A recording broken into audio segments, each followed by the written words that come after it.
No, I listen to it all the time. I tell all my friends to Smack It Raw.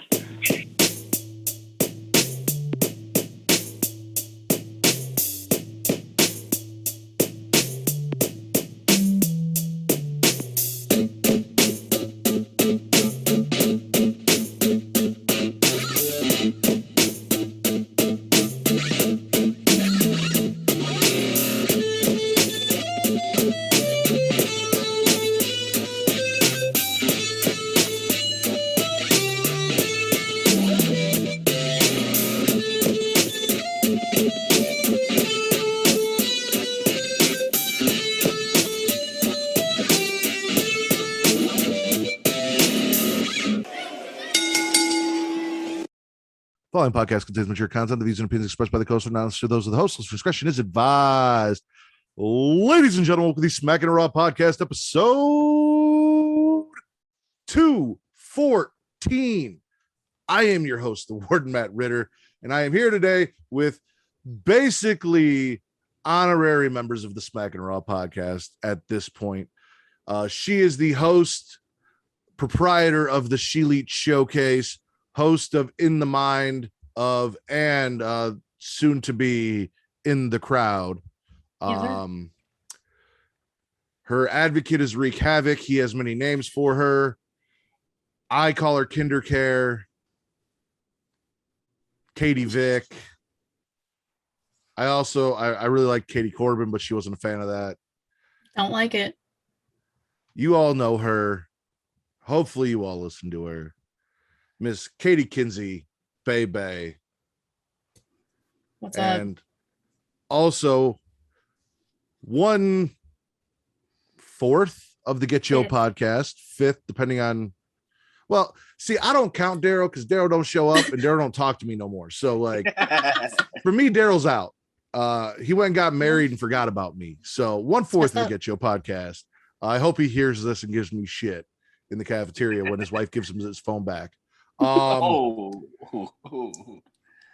the Get Yo podcast, he is my second favorite Filipino in the world and a man that I now get to call my friend as we have met in person. Justin, what's going on, man? Yo, happy to be here. Happy to see you guys. You know, what a great week of wrestling. Let's get to it. I'm feeling lukewarm. Here's the thing. I love that we've created the cafeteria because obviously Vince isn't here. Vince may show up during the show. He may not. He had some shit come up, couldn't be here. If it wasn't for you guys in the cafeteria, either I wouldn't have a show this week or it'd be just me talking by myself and nobody wants to fucking hear that. Like, I know I'm entertaining, but I'm only entertaining when I have other people to play off of and make fun of. So, like, True. Nobody wants to hear me just talk to myself for an hour and a half. So thank you can make God fun of yourself. I could, and I do a lot. I'd have to, I could do like the Rack and Matt, and we just go back and forth. Oh my God, stop. But no, seriously, let's do that. Thank you guys so much for being here because whenever I need someone, there's always someone, whether it is you two or Reek or TC or Jizzy, somebody from the cafeteria who is there for me when I need them. So I do appreciate it. Oh, 100%. You know, we here for you, homie. We here for you, you know? I've been on like 8 episodes in the past like month. You know I'm always here. Mm-hmm. Yep. I mean, because in the end, that's what friends are for. Mute him. Keep smiling. Keep shining. So anyway, as always, guys, just so you know, none of us are wearing it tonight, but those Black Lives Matter t-shirts are for sale over at What a Maneuver. They are from Young Kings Wrestling. TC and Reek of Young Kings Wrestling, who are frequented on the show. We do a lot of work with great guys. Money from that, TC designed the shirt. Money from those shirts goes into a fund. Fund is distributed to people who are affected by police brutality and other social injustices that go along with the Black Lives Matter movement, but they are not associated with the Black Lives Matter organization. So if you support the idea that Black Lives Matter, but don't want to fuck with the organization, this is a great way to donate your money and make sure that it gets put in the hands of the people that actually need it and isn't misappropriated because these are good guys. We trust them. We know what's going on over there. So please go support them, buy those shirts. I still don't have my NWO shirt. TC, when you listen to this, want that shirt, get that shirt. But Breast Cancer Awareness Month is coming up, and they do have a pink version for breast cancer awareness. So if you want to get your Bret Hart on and get a black and pink NWO Black Lives Matter t-shirt and support titty cancer, go get one of those. I might actually. I keep forgetting they have that one on. All right. So news and rumors. First and foremost, AEW did the impossible. They teamed with the Owen Hart Foundation. They're putting together a joint tribute, which will feature an annual Owen Hart tribute cup and merchandise. So Owen Hart and the foundation backing it will be back in the pro wrestling space in a mainstream way because they don't fuck with WWE. So we are going to get to see that. Also, last night was the She Elite Showcase and its competition, Dark Side of the Ring on Chris Kanyon. Yeah. It's a very interesting story, one that you guys should go check out. It not only deals with mental health, but it also deals with LGBTQ issues and being gay in the 90s and being afraid to come out and some, self-hatred because of it. And there's a lot of stuff in there. But what I want to touch on is the fact that, again, fans are fucking stupid because you guys all came on and said, we're not canceling John Cena when nobody was trying to cancel John Cena. And then everyone was telling you had the first wave of we're not canceling John Cena. And then you had the second wave of nobody said we're canceling John Cena. We're not going to cancel it. And that was my entire timeline today was just people saying we're not going to cancel John Cena and people saying nobody was canceling John Cena. So, but nobody ever tried to cancel him. All John Cena said on this documentary, and it's just a clip from the Howard Stern show from way the fuck back when 2006 or 7 or 5 or whenever the fuck it was, right, is that Chris Kanyon came out as gay after he was fired. He was not fired because he was gay. He was fired because he wasn't good enough. Right. Regardless of how you feel about Chris Kanyon, who was a amazing wrestler and a very talented wrestler and all of these things, and how you feel about John Cena saying someone wasn't good enough, that's what we do. We talk. I talk about people that aren't good enough all the time. Jeff Hardy, constantly. Matt Riddle, talk about people who aren't good enough all the time. In my opinion, John Cena was backing the company that he works for and trying to take some heat off him on national televised radio on what was probably the biggest radio DJ in America at the time, in Howard Stern. Yeah. But he didn't say anything controversial. He didn't say anything about Chris Kanyon being gay. He didn't bash being gay, anything like that. So nobody was ever canceling John Cena. You could not agree with him, that's fine, but nobody was canceling him. But you guys all just made this big deal about it when there was nothing to make a fucking big deal about. Don't fucking do that. Yeah, because I had seen that on your Twitter timeline, and I was wondering what the hell is going on here, and the whole John Cena canceling John Cena. And after finding out what it was, I mean, it's Howard Stern. He's going to try to push the narrative his own way and try to get you to respond the way he wants you to respond, Mm-hmm. And it's like, I think about it, the John Cena thing is very comparable to like when they had that segment with Joan Rivers with the Bellas, how they're talking about China and how the Bellas said, is China a man?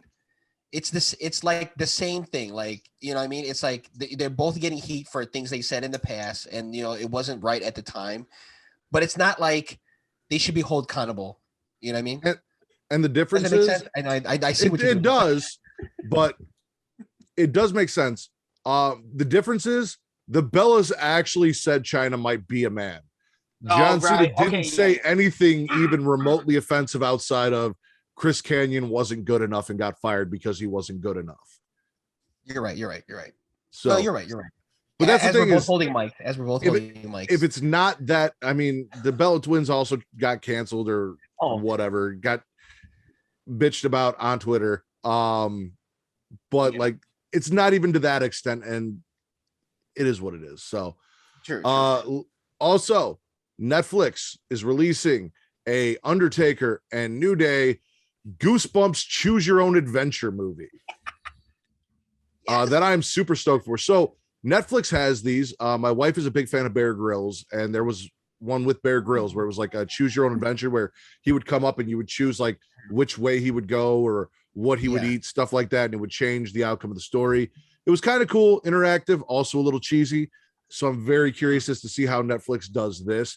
I used to love the Goosebumps choose your own adventure books, but I also hated the fact that you know, I only got part of the story and I'd have to go back and read it again. I don't like reading books twice if I don't have to.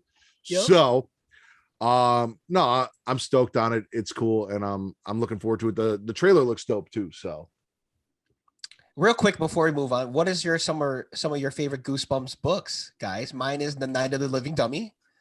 Night of the Living Dummy is really good. I forgot the name of the title, but it involved a mask. Do you remember that? Where you like the haunted mask? The haunted, because that was one of the first ones that they did for the Goosebumps TV show was the haunted mask. Yes, that was really good. You know where I'm going now. You know, I felt left out that I wasn't holding a mic, so I had a spare mic. So I have two mics. I felt left out. Okay, Adele. Okay, Adele. Fuck off! I don't want it anymore. Whatever.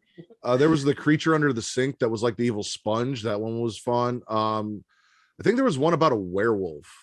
Or there was. Yeah. There was.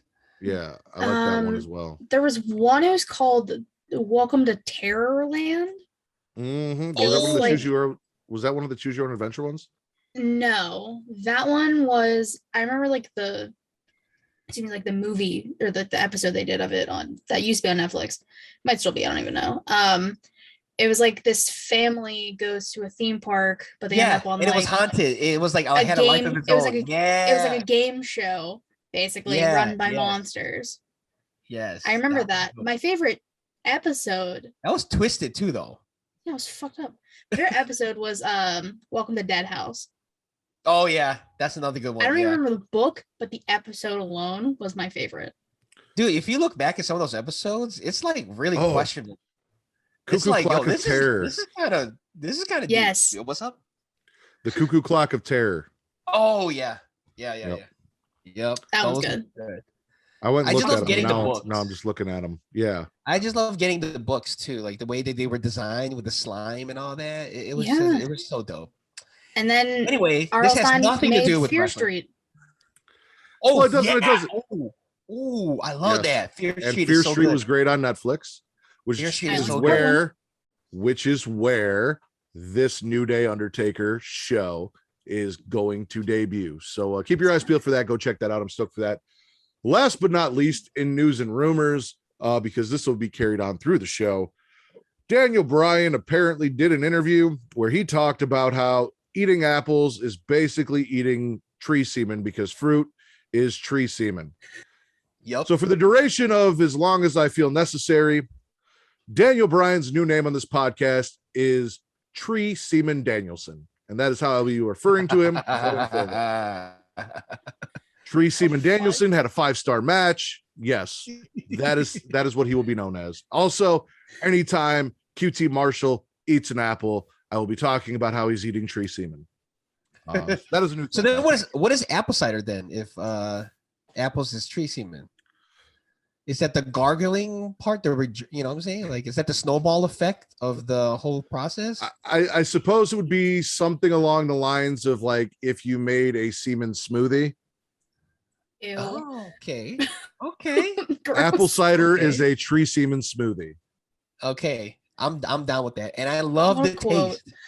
And I love the taste. All right. I'm never gonna look at apple cider the same. Thanks.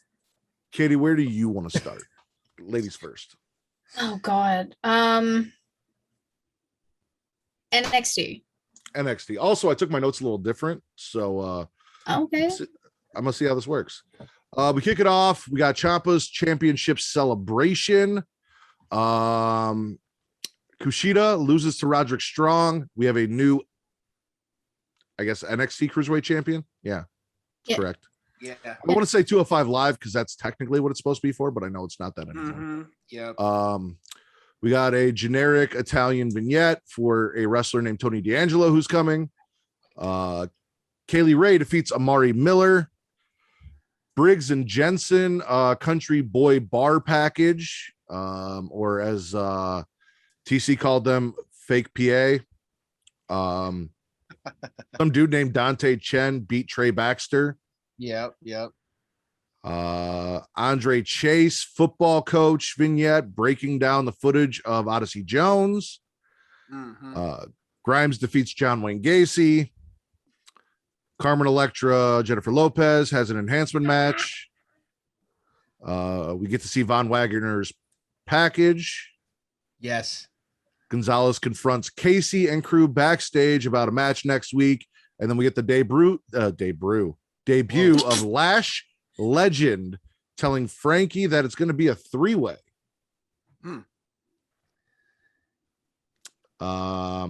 Odyssey Jones beat somebody whose name I didn't write down, and Andre Chase was pissed. We got Hayes and Trick informing Grayson Waller if he wins that they may be coming for his title. Then Toxic Attraction catches their eye. Oh yeah, I didn't mention that. So after Kushida lost to Strong, Grayson Waller came out and made a challenge for the Cruiserweight title next week, which was accepted. What do we got? Ikemen Jiro is fucking weird, and we get an episode of Weird Cribs with Ikemen Jiro. We got a promo from Toxic Attraction. And in our main event, Baby Steiner and Ciampa defeat Ridge Holland and Pete Dunne. So I can do it that way, or like I've got a shit ton of notes as to what actually happened in those segments. So I don't know if I should go into the notes when I talk about it, or if I should wait till we spit and swallow and then use the notes for that. I think spin and swallow and then do the notes. Yeah. So what are we swallowing from NXT? Toxic Attraction. Yeah, I was going to say the same. Every time. I'm with you. Mandy came out looking fucking fabulous, tells us that basically she came down to NXT to give us what we want, but she was never going to let us have. She turned heel because the fans didn't support her after she got her face smashed and she thought it was fucked up. We get a little bit of Gigi and JC and why they chose Mandy. They talk about how they want the tag team titles. Io and Zoe accepted it. And then Persia, who I thought was just there to go to Disney World, shows up and says, oh, hey, we're not going to talk about how Candace is pregnant. We're just going to pretend like me and Indy are tag teams now, and we want title shots too. Right. Awesome. Woo.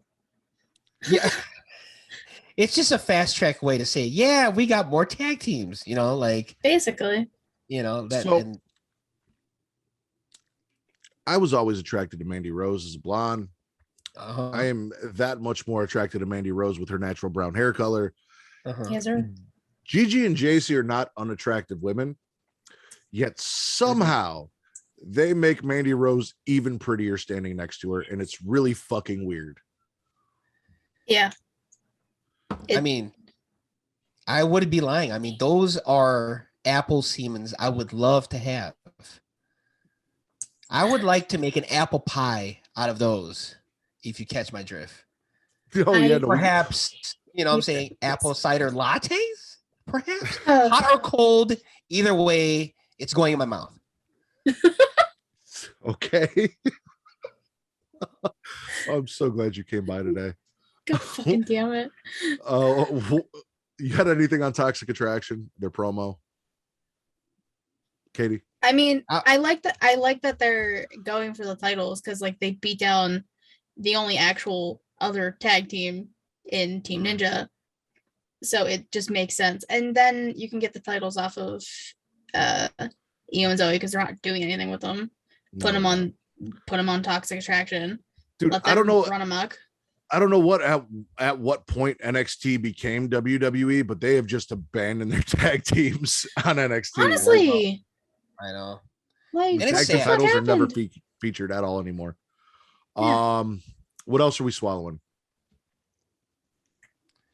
I had to say, the new talent. I know that it's weird that they're just pushing new talent like really, really quickly, but they're really trying to jumpstart this whole 2.0 process. So, the more talent, the better. Okay, it's weird, okay.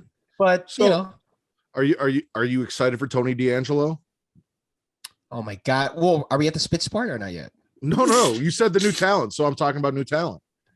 Well, I mean, do I like it? Okay, it's all right.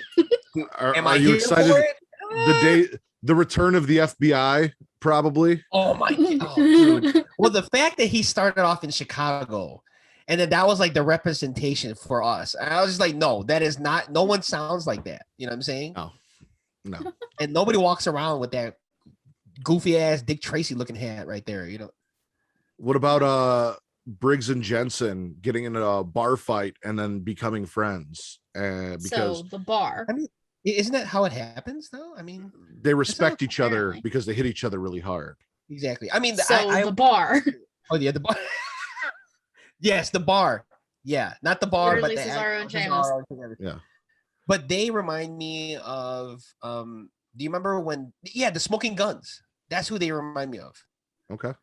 The Smoking Guns 2.0, NXT 2.0. It all makes sense.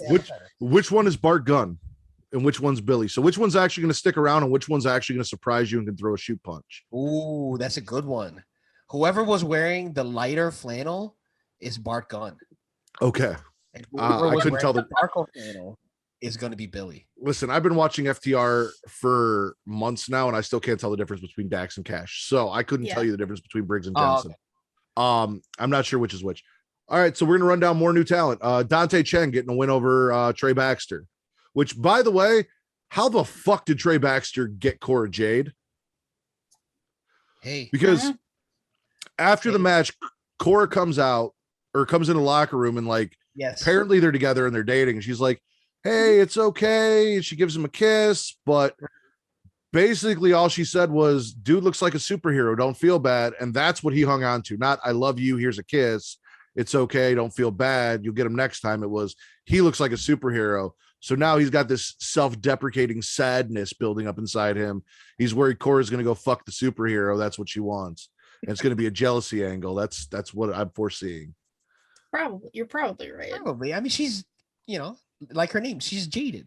What else do you want? I mean, it's in the name. It's in the name.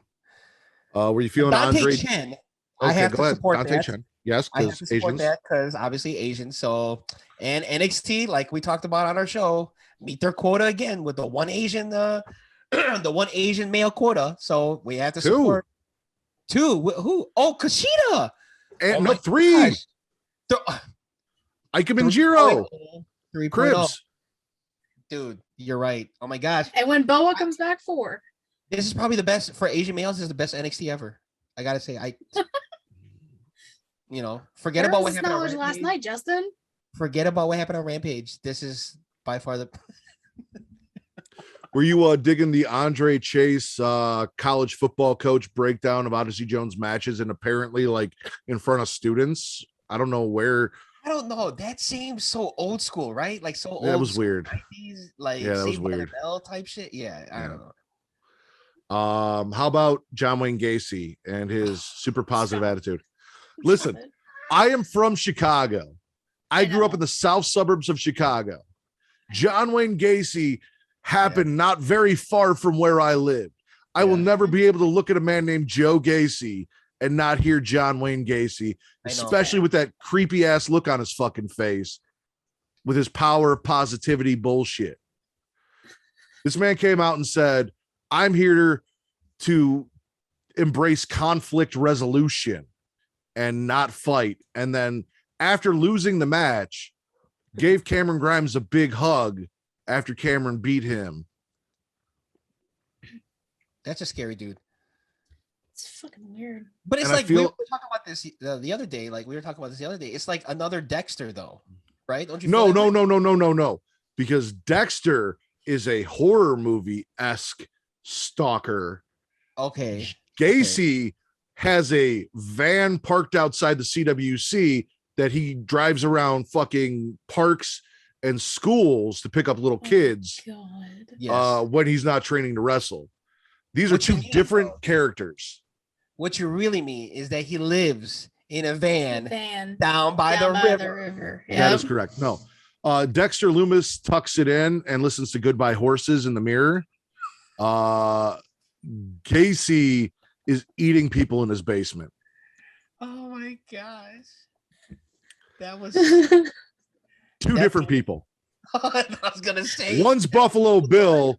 One's a less intelligent Hannibal Lecter. Jesus Christ. God, that was so dark. You guys, were you feeling Von Wagner's package? Stop. I mean, listen, I'm not for people that go that way. Hey, that's on you. I don't. Okay. You know, I am more of the peachy fruit, but I don't know. What do you think? Well, I'm Well just endowed. running. Well So endowed. you wanted to swallow new talent. So I am literally talking to you about all of the new talent, and you have not really got excited about one except for the Asian dude because he was Asian. So I'm literally, you're like, oh, we're gonna swallow new talent. I'm like, all right, here's all the new talent, and literally all we swallowed was the Asian guy. So Justin swallowing new Asian talent. which all can be taken in one gulp too. Okay, Yeah. so Ike Manjiro's weird episode of Cribs, swallow. Of Mr. Chen, we're swallowing. course. What else are we swallowing from this show? Well, I think that at the main event too. Would you say? Oh, Baby Steiner and Ciampa defeating Holland and Yep. Dunn. Yeah. Yeah. You know. I mean, Yeah, because go ahead.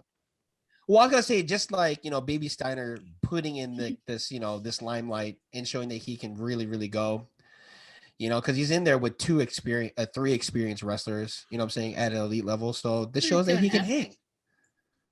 Yeah, well, I wouldn't call Holland an experienced or elite wrestler, but That's Dunn the and half. Ciampa.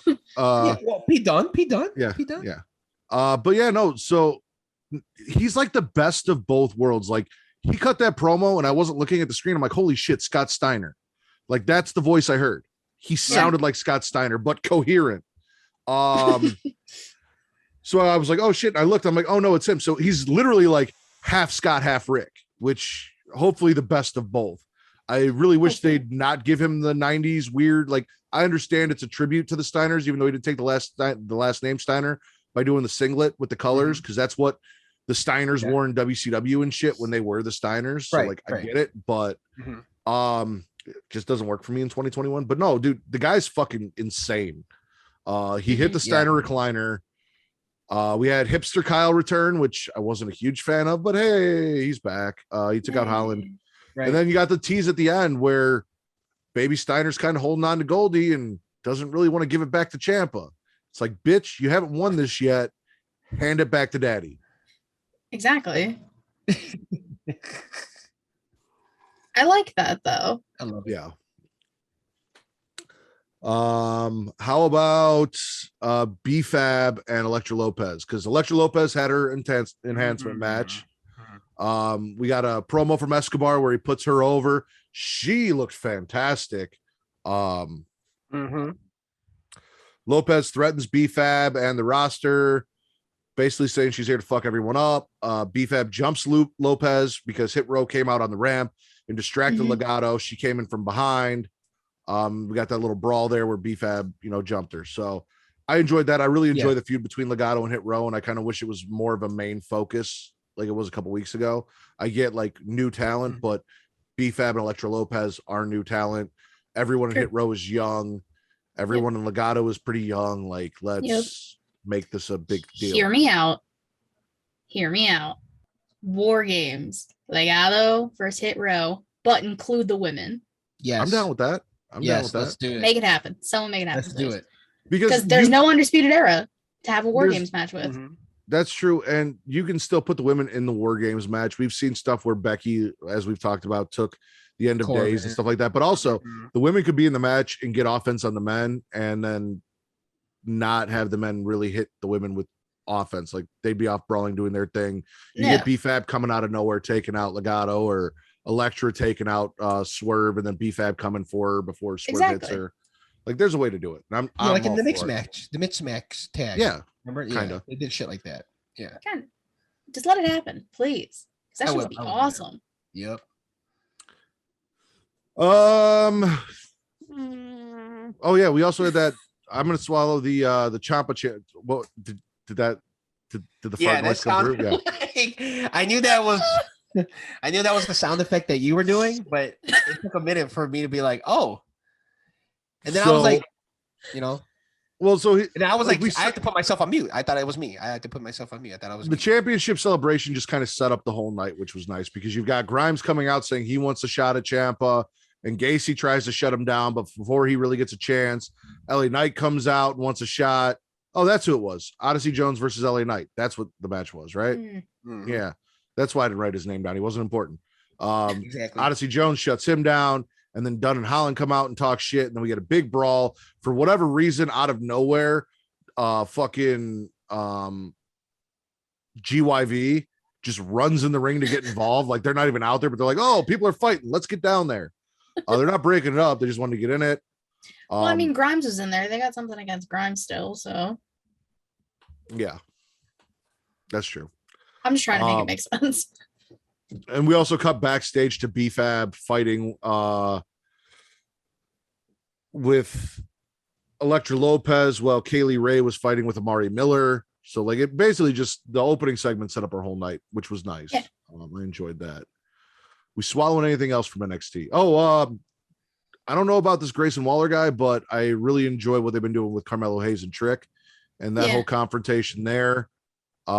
Also Toxic Attraction walking by to go out for their segment and catching their eye and just kind of distracting them from business at hand. Because Mandy. Because apple cider. Mandy, stop it with your apple cider ass. Stop it. Because we Mandy only. We spit anything from NXT? Yeah, Timothy Delgado. What's his name? What's that guy's name? Timothy. Are you talking about the gangster?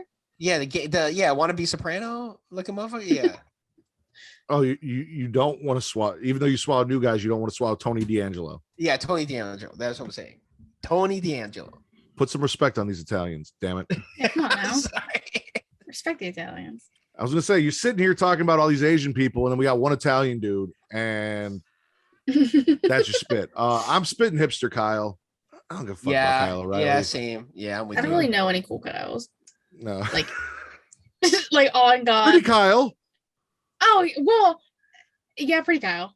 Yeah. Well, he made me mad last UWO because he said Britt Baker wasn't good. So he was ugly Kyle for a minute.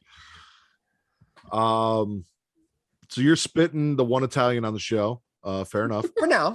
Until he gets in the ring. True. I'm spitting hipster Kyle. Anything else? I mean, it was a fairly good night. Like NXT was really solid from beginning to end. Yeah. No, I'm not spitting anything. All right. So we swallowing NXT overall? Yes, sir. All right. I'm gonna go back to doing it the way I was doing it because that kind of like leaving out the details fucked me up. Okay. So where are we going next, Justin? Well, unfortunately, so I would say you can go AEW Rampage. Okay. But before I go, I would also say that I will swallow everything on AEW Rampage. It was a great show. I thought so. So you're saying let's go Rampage, and then you're leaving before we do Rampage. Oh, I figured I'd give you my take before I go. You know, it's nice. So that's what I'm doing. And thank you for having me on, guys. And I'll see you tomorrow. You know, that was a solid half hour. We appreciate it. All right, homie. Peace, man. Later. Bye. Jesus Christ. All right. So we kick it off. CM Punk defeats Hobbs. Hook's out there. I fucking hate Hook in his whole existence. Same. We got a really rough top rope Hurricane Rana. And then in the end, Hook gets dropped by Hobbs, which allows CM Punk to set up the GTS for the win because Punk got out of the way after Hook tried to distract him. Jade, Nyla, and Thunder Rosa have a package. The Super Clit defeat Christian and Jurassic Express, which Justin came up with Super Clit and then he left before I even got to use it. Oh, damn. So shout out to Justin who was just here. And the Super Clit. The Inner Circle loses to the Men of the Year, and then Jericho and Hager get jumped by the MMA guys.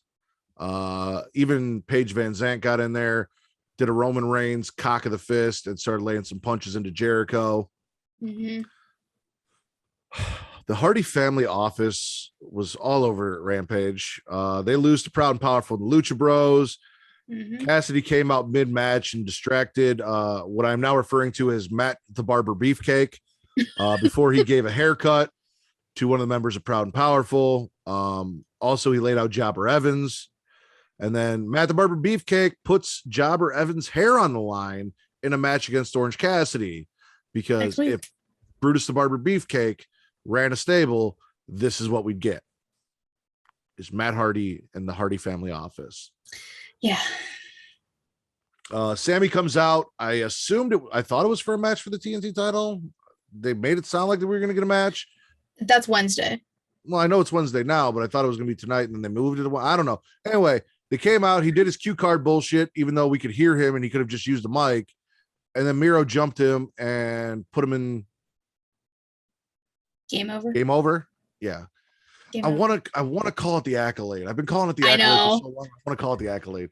The game over on the ramp. That was the thing. Sammy versus Miro. Give me that. That's what I give a shit about. Anna loses to Penelope Ford. So first off, Anna gets hit with the Nux and beat down post match. Then Conti comes out, tries to make the save, also gets dropped. The Hardy family office comes out, lines up, makes a human barricade. So Orange Cassidy and Chris Statlander, who look fantastic, showed up, but didn't come along. The Dark Order comes out. Both halves of the Dark Order come out, clear the ring, make the save, get the girls. And then just as you think the Dark Order is going to make up, Evil Uno and Grayson act like some bitches. Actually, it was mainly just Uno because Stu Grayson, when they were coming out, Stu Grayson made a beeline for the ring because he loves Anna. Like, that's his best friend. Okay, And so here's the thing. what's up? Before you finish that. Yeah. I know that you're saying Stu Grayson is in love with Anna Jay. Yeah, basically. And we know that Tiny Hands Johnny Hungy is in love with Anna Jay. I don't know if they're in love. They're more like a No, brother, they're sister not kind in of love. thing. He's He in just love with annoys her. her. No, he's in love with her. I'm telling you that right now. He loves Anna Okay, Jay. I believe you. I believe you. None of this is important because Jungle Boy's tapping that. Good for him. But Exactly. if this is the Good for route him. we're going to go, where we've got, instead of fighting over Hangman, why not have Johnny Hungy and his half of the Dark Order and Stu Grayson and his half of the Dark Order feuding over who gets Anna Jay? And in the end, Jungle Boy does, because that's real life. Because that's real life. It could lead to that because you could see Anna and Conti were kind of just like, well, fuck, we don't know where to go. Also, poor Tay. Like, everyone wants Anna Jay. Tay's fine as fuck. How come they're not fighting over Tay? Like, can we get Alan Angels and 10 fighting over Tay? Like, why is everyone fighting over Anna Jay? Like, she's all right. She reminds me of a girl that would have never given me the time of day in high school, so I've got a little bit of bias against her. It's fair. Like, I did all right in high school, but like, she looks like somebody that wouldn't talk to me. And Tay Conti's a fucking snack. So like, That is correct. You were saying Grayson was following Uno, even though Uno was the one being the bitch, and I kind of cut you off because Grayson's in love with yeah. So like the division is Uno, Grayson, and Cabana, which this was Grayson's first time back on TV in a minute. And then it's 10, 5, Silver, and Reynolds. So I don't know where that's gonna lead.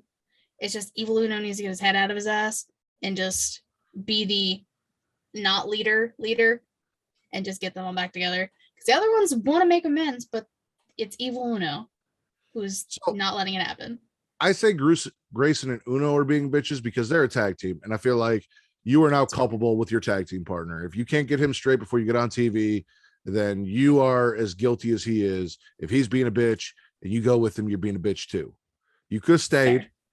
You could have stayed. You didn't have to go with him. You followed him. You're both being some bitches.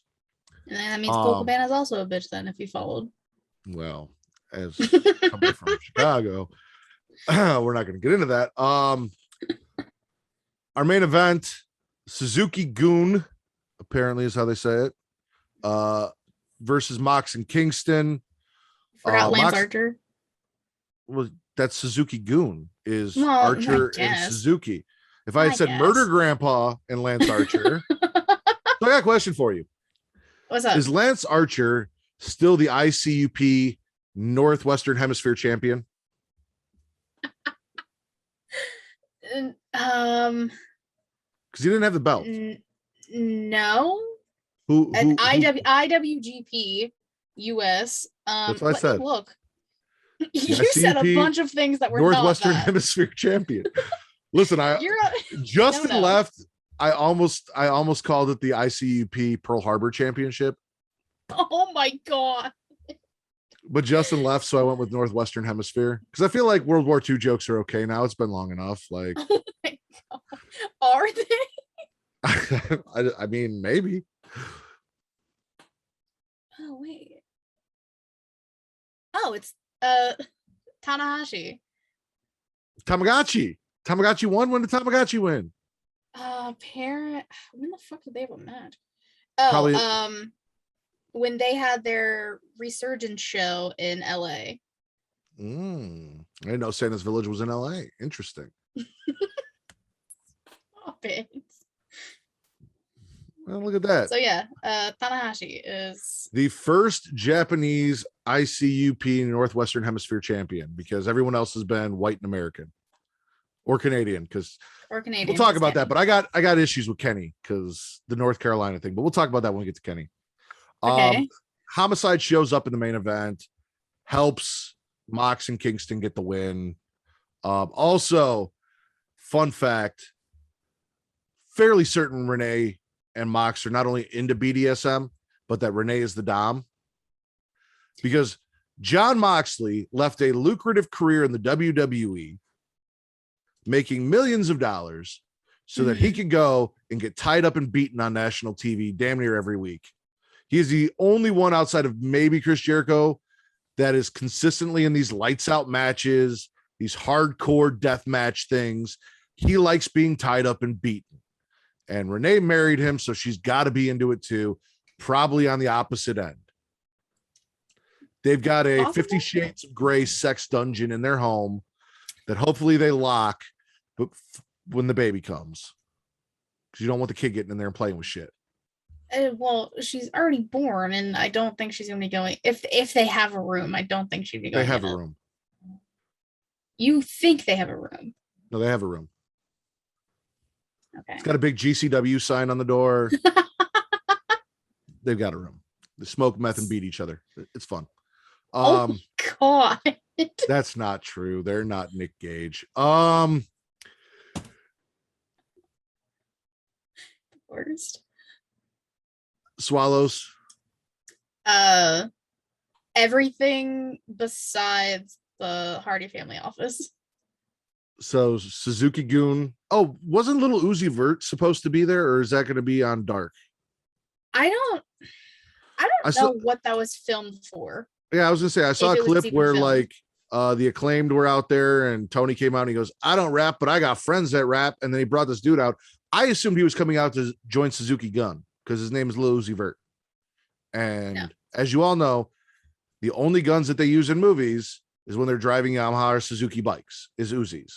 So a Suzuki Gun would have to be an Uzi, and Lil Uzi Vert would be perfect for this group. I understand your logic. Oh shit. Well, you're gonna have to unmute yourself, caller. But ladies and gentlemen, we have a caller on line one. What? Once they figure out how to unmute themselves, we have a caller on line one from the Smackin It Raw Nation. I'm very confused.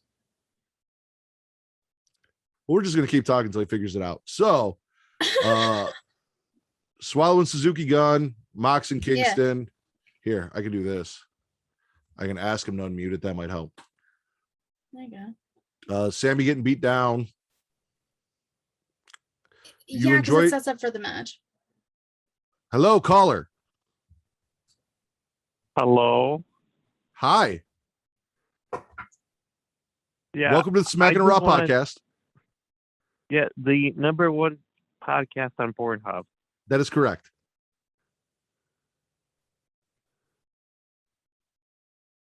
How can we help you today, sir? Yeah, I just wanted to say that who's that over there? Katie? That is Katie. Katie. So I just wanted to say I've been a big fan since she started the She Leads podcast, and She I leads just wanted Showcase, to sir. know Showcase. Showcase. So I just wanted to know where she got her inspiration. This voice sounds familiar and I can't put a finger on it and it's pissing me off. But I'll answer the question. I guarantee you the caller might let you put a finger in it. What the fuck? My inspiration for She Lead, I just wanted to have my own podcast about women's wrestling. Basically. Any follow-up questions, caller? No, that was a very uplifting and thoughtful response. My mind is just blown by that. Like, I don't even know where to go with that. I have a question for you, caller. Are you? This call came from a correctional facility. I hear you have an arraignment tomorrow, a trial. Are you going to be present? That is a BS court case. I will be there and I will beat every damn charge because that's bullshit. No, your ass is going down. I know we got some pretty hard evidence. Ladies and gentlemen, Benji Calavera. I don't know why the fuck it took me so long to figure out that voice. Oh, Jesus. and joining us, because apparently he got the fuck off work, it's Seamus's face mask. Daddy's home. Daddy, we have our very first Smackin' It Raw Nation caller on the line. Would you like to say hi to our guest? No, fuck Benji.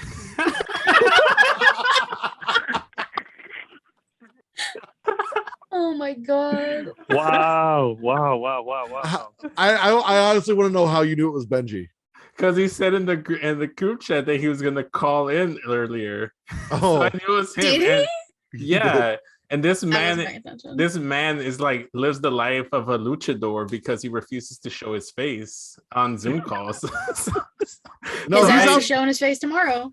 He's doing some scandalous ass shit right now, which is why he can't be on video, and he doesn't want it recorded before the trial tomorrow. That's what's going on. Is he giving out HJs like Charlie was in Vegas? Probably. Only if they're calling him racial slurs Wow. while he does it, because that's what he's into. Anyways, These guys. accusations.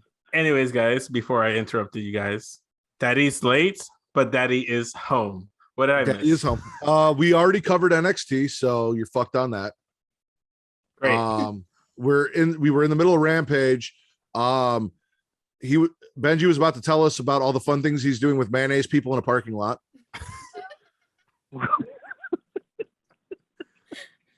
Oh my gosh. It's not. I just came here to clear my name, so I'm not trying to get caught up with some double jeopardy. Since Jizzy of the former Deadass podcast, rest in peace, decided to throw all these accusations and just hurtful slurs my way. I just wanted to clear my name. That's all. Well, we appreciate you calling, but this is not the place to clear your name. Tomorrow, This is not the court, sir. tomorrow's Yeah. Zoom call will be the place to clear your name See, while you're I on wanted trial. to clear my name in the court of public opinion. No, we don't fucking do that here. Nah, bro, that ship and- sailed years ago. And you thought Pornhub was the right court of public opinion to clear your name. You are incorrect, sir.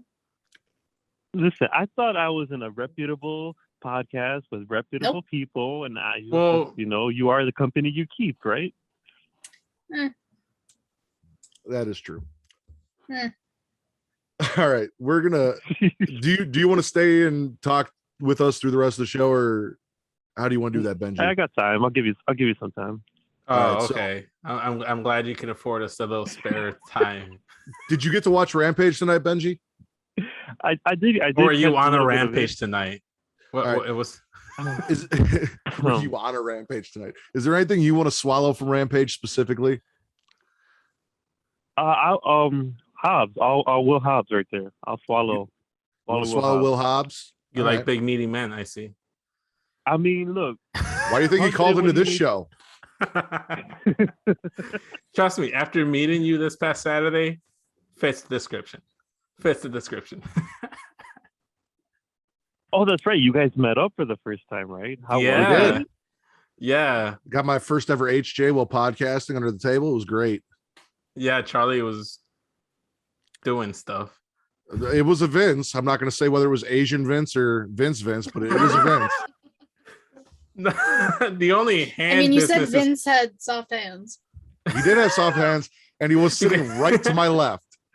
I was, but that's because you kept trying to hold my hand. I was not doing anything with my hand, sir. I was trying to be professional in podcast. Guiding your hand, not holding your hand. Fuck There's all a that. difference. Your HJ game isn't as good as Benji's. You're swallowing Will Hobbs. Wow. Katie's swallowing listen. everything. Oh, go ahead. I just think like obviously the huge match for Will Hobbs, right? Yep. Hate to see him Punk, New York, big ass crowd, and I feel like he did what he needed to do, even though he got dropped on his head. he still did what he needed to do, and I think the people saw that. Yeah, no, that's what I love about CM Punk in AEW right now. Is his whole thing is he's going to put over the young talent. He's going to work with the young guys. He's winning, but he's making them look great in the process and kind of bringing them up a step from where they were. So shout out to Punk for that. Katie swallowed everything but the Hardy family office, which I agree with. Fuck them. You guys are not rocking with Matt Hardy? We're not. No, it's not Matt Hardy. It is Matt the Barber Beefcake now. That's pretty Yeah, accurate. you guys missed that conversation. No, we don't fuck with them. No, we don't. We don't. I don't fuck with factions made up of only tag teams. Not my thing. And all their tag teams suck. Going up True. against other tag teams in a tag team match. Did you guys see? I tweeted out. Would you all have rather preferred it to be Lucha Bros versus Santana and Ortiz?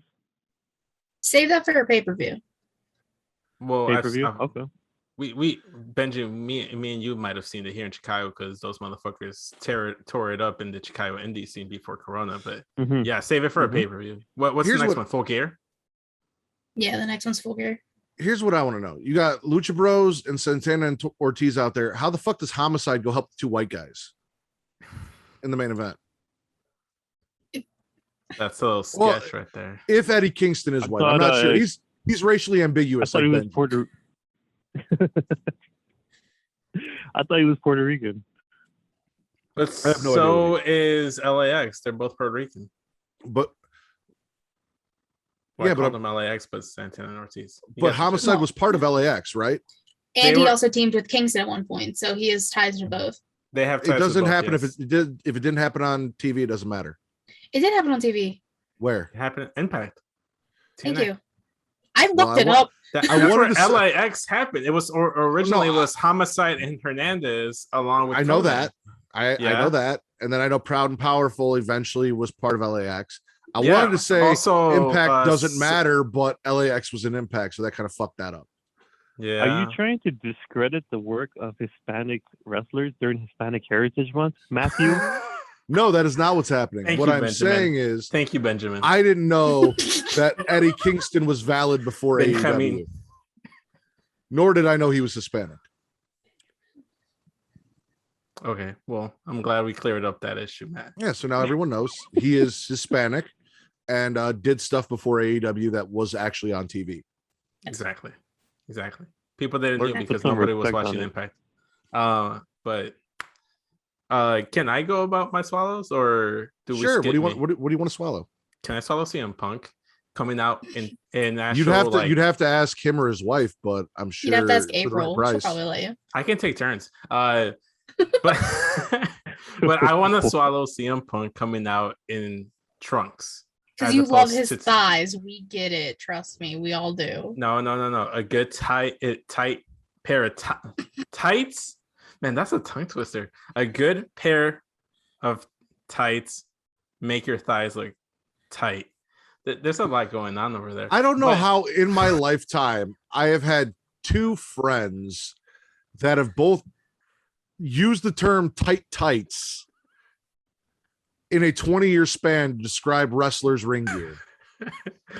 I mean, they were pretty tight, but no, it's just that's kind of who I saw CM Punk being. That was his gear, the trunks.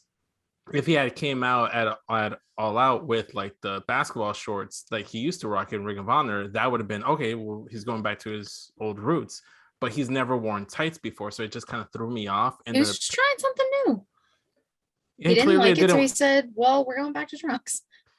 Yeah, and I'm glad he did, because it looked weird. It just looked weird. It just was completely off, and it just didn't really fit him. It kind of looked like when you're creating your wrestler in a wrestling game and you just like slap on some generic tights, make it look like the Chicago flag, put on some kick pads, put on a hoodie as like your entrance like outfit, and you're good to go. That's kind of how it felt like when he came out at All Out, and this felt a little bit more Punk. What else do I want to swallow? I don't know. You already swallowed that straight edge semen shake. So what else you got? True. Straight edge semen shake. Wow. Oh, you guys missed it. Just a heads up in case we get to Dynamite. From now on, Bryan Danielson is Tree Seaman Danielson. Tree Seaman Danielson, yes, as you will soon see when this episode drops. But I think. I also want to swallow the Super Click. Like it versus Super Click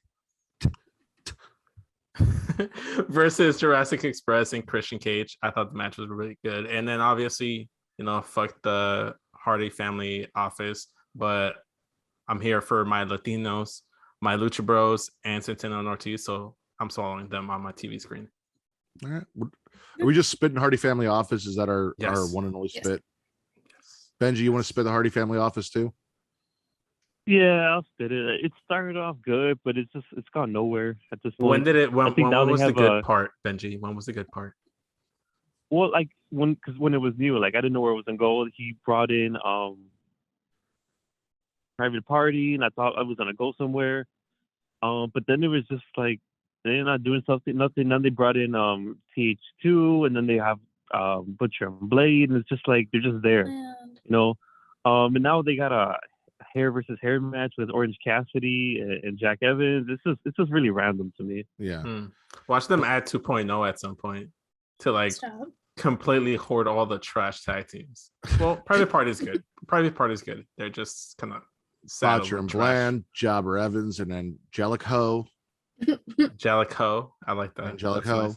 Nice. Also want to swallow. We're not on swallows anymore. We moved on. We're on spits. No, one final swallow. You missed it. It's too late. Nope. You got to swallow when swallows are available, Vince. Jesus. Vince, are we spitting anything else from AEW? I'm spitting that I can't swallow one more thing. No, get the fuck out of here. That's fair. Overall, Rampage, spit or swallow? Swallow. I'll swallow as well. Yeah, I'll swallow. Benji, where would you like to go next? We have Raw, Dynamite, and SmackDown left.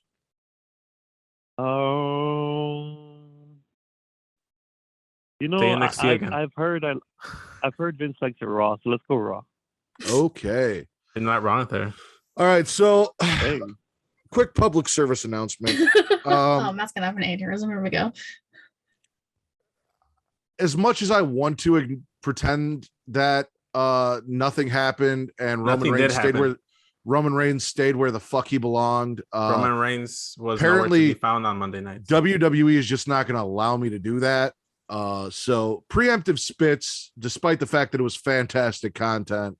Roman Reigns getting the fuck off his show with the Usos. We got a New Day promo. We got a Big E thanking the fans and Brody Lee, which was awesome and emotional. Then we got a tag match. New Day loses to the Bloodline. Lashley takes out E. Roman pins Woods, and then Bobby comes in and kills everyone. Nice. We got MVP injured indefinitely from the RKO. I think it was more from Riddle, just having to be around him. He needed time off. AJ loses to Orton. Riddle babbles backstage before the match, and Randy's like, "Thanks for these headphones, because now I can tune you out. Really appreciate it." And to ruin it, Riddle like gave him a custom playlist, so he still has to listen to his bullshit. Almost trips Orton, gets ejected, and then kills Riddle on his way out, which was fantastic. Shout out to Omos. Eva Marie loses to Double D. Eva runs her mouth, then her feet, and then gets beat. Basically how the match went. Did you mean for that to rhyme? I did not, but that is how I typed it out. Nia loses to Shayna. There's a post-match beatdown, and Shayna destroys Nia's arm. First in the stairs. Then we got Nia screaming, and Shayna looked a little concerned after what she did to Nia, even though she did it on purpose. Yeah. Thank God that tag team is dead and done. Yes. Mansoor and Ali lose to Garza and Carrillo. Super Brutality defeats Natalya and Tamina to become your new undeserving Raw Tag Team Champions. And I always say that because the proper number one contenders are Shotzi and Knox, and we'll get to them when we get to SmackDown. Though I cannot spit this match because WWE is on some bullshit and had Super Brutality dedicate their match to children with cancer. And I cannot spit the fact that this match occurred when it was dedicated to children with cancer. Though I do love our sick friends who kept asking if Natalya and Tamina were fighting for cancer. Because what the fuck is wrong with all of you? What is wrong with all of you? We got Alexa's Playground with Charlotte. No, I would not. I would not spit on them at all. We got Alexa's Playground with Charlotte. Alexa brought Charlie because Charlotte threw her away. Charlotte doesn't want her. Charlotte says she wants the old Alexa back, which sounds like every wrestling fan who doesn't give a fuck about fun. Then there's the whole Charlotte's not original. Let's not talk about originality line. Alexa kind of breaks character, calls Charlotte a bitch. They brawl. Charlotte gets the upper hand, rips off Charlie's head. Alexa saves Lily before Charlotte can take her out. We got 24/7 shit. Reggie is basically Bugs Bunny at this point, and everyone in the 24/7 division is everyone trying to. He's a Roadrunner, and everybody else is Wile E. Coyote. No, he's Bugs Bunny. Yeah. Vince, you're wrong. Fine, whatever.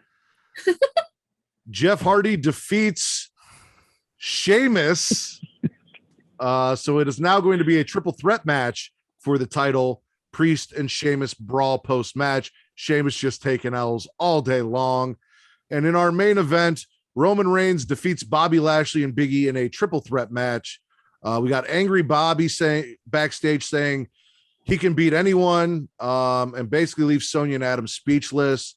Then Big E comes in, says he wants Bobby and Roman tonight. Then Paul comes in yelling about, these guys are demanding stuff, blah, blah, blah. I'm not here to demand anything. And before Paul can finish, Adam has had enough, yells back at Paul, says he's not scared of Heyman, which I don't blame you. That Paul's not the guy to be scared of. It's Roman.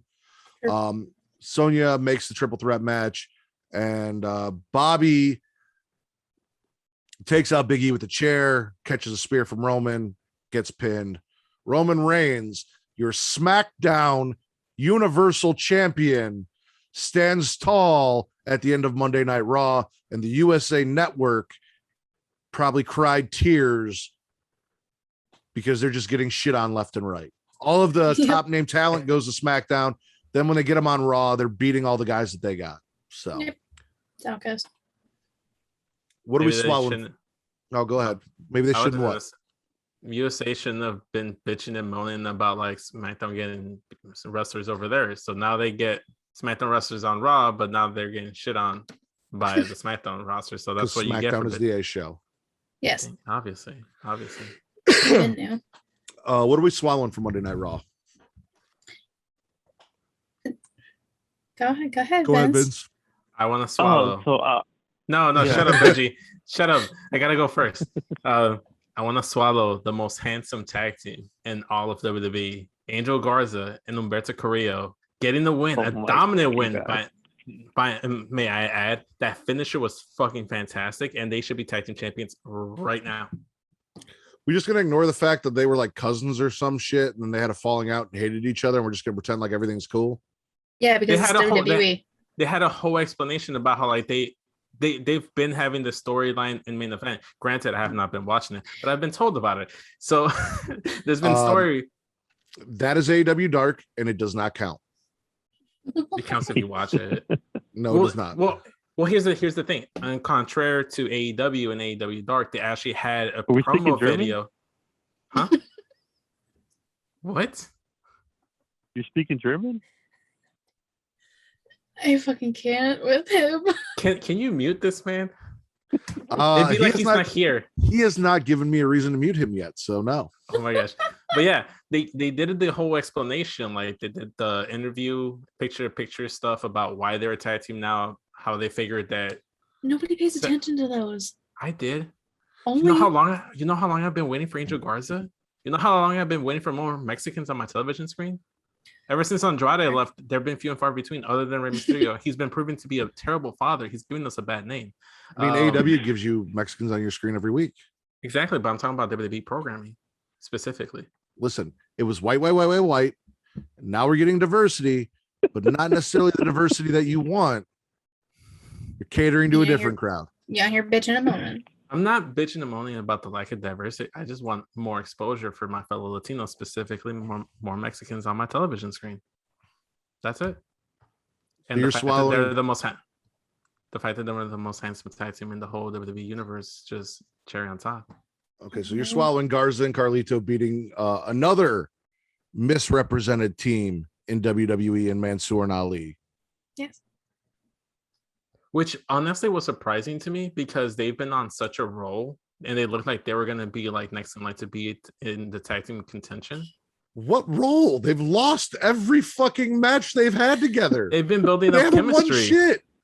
They've been building up. They've been taking L's left and right. They were going to be tag team champions in no time. God damn it. That's the spirit, man. They were losing to T-Bar and Mace. They were losing to the biggest joke in the tag division and fucking Dijakovic and Mace. And you're like, that's tag team championship material right there. Well, to be fair, they just had more TV exposure and they've had this whole story about how Mansoor is changing Ali and turning him face and they're working apparently for the worse. Yeah. They should have won the opposite. Not like Ali was getting wins before this, but fuck. Now you got a tag team partner you can't get. I resent that. I resent that statement. He wasn't getting wins. It's not a statement. It's a fact. I can still resent the statement, whether it's factual or not. Let's move on from fucking Angel Garza and Humberto versus Mansoor and Ali and talk about. Are you sure we can't spend like 5 more minutes? Yeah, no. Benji, what are you swallowing from Raw? So I'm swallowing Angel Garza and Carrillo. All right. Well, I said it before, but he's muted now. So we'll come back to him in a second. Katie, what are you swallowing from Raw? Bobby Lashley kind of just wrecking shit. And I like that it didn't make Big E look weak because you had him get taken out by a chair, basically in the triple threat. You had him get takeout ringside in the opening match.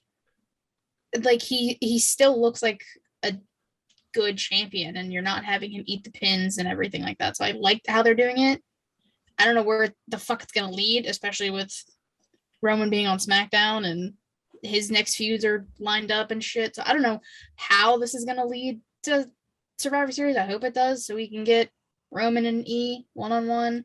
I just don't know where Lashley fits into this equation. He doesn't. Fair enough.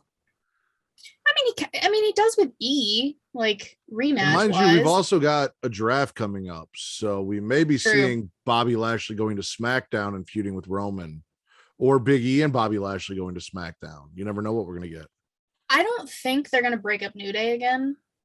Well, New Day might go to SmackDown, the whole crew. They might just flip New Day a New Day for Bloodline. They might. Since USA is bitching and moaning about losing talent. Yeah, and then they're gonna get Roman in the Bloodline. And speaking of the draft, Vince, you ever gonna get us those rosters? Yeah, so what the fuck, for Vince? A draft? Yeah, Vince. Shut up, Benji. This doesn't concern you, Benji. So I also want to swallow the fact that no. I was gonna blow past that. Wow. Like most things in my life. We get it. You like to blow things, but like, can you just give us our lists? Touche, Katie can touche. Turn You'll get them this weekend. Okay. I'm gonna swallow Alexa's Playground with Charlotte. I'm stoked for that entire thing. I like that Charlotte ripped up the Charlie doll. I hope it leads to something because you don't tear up evil possessed demon dolls or voodoo dolls made of yourself. Terrible idea. This is probably the best thing they've done with Alexa since they fucked her up with Bray at WrestleMania and let Randy Orton win and ruin that whole story. So I'm stoked on that. I'm also swallowing AJ and Randy. That match was great. And I liked the fake out spot they had because they've done it before with just one of them doing a fake out, but then the fact that they both did it was cool. So Yeah, I it like was a that. nice little nod. I really like that too. Oh. And almost killed Riddle, so I can swallow that as well. Well, yeah, because you like Riddle getting beat up. Yes. And it's always by big burly black men, which is just kind of fantastic for me. Like it's always Bobby Lashley, MVP putting them down, almost squashing them. You have a preference. I do. I like to see my white boy squashed by big buff black men. Imagine if Travis squashed Matt Riddle one of these days. I said big buff black men. Travis, you met me in person. Travis is just me in black. Fair enough. Oh, God. Fair enough. Any other swallows, guys? I mean, Shane and I are breaking up, and Nia Jax screaming like she had an orgasm on the floor. No, if that's her orgasms, Jesus. Didn't like that. If you've never made a woman orgasm like that, Vince, then Jesus. Yeah, Vince, what are you doing? That's what happens when you don't do the foreplay, Vince. We've been talking about this. Fuck, Vince. I contribute to the foreplay. He's like, I'm there. He said, I'm in the room. I'm in the room. Wait, Vince don't believe in foreplay? Apparently not. No, there was a whole thing where they made it seem like I didn't care about foreplay just because sometimes I said you just want to just cut the foreplay and go straight into the action, implying the quickie. They just, I guess, are anti-quickies. So you don't even load the musket. You just want to pump it.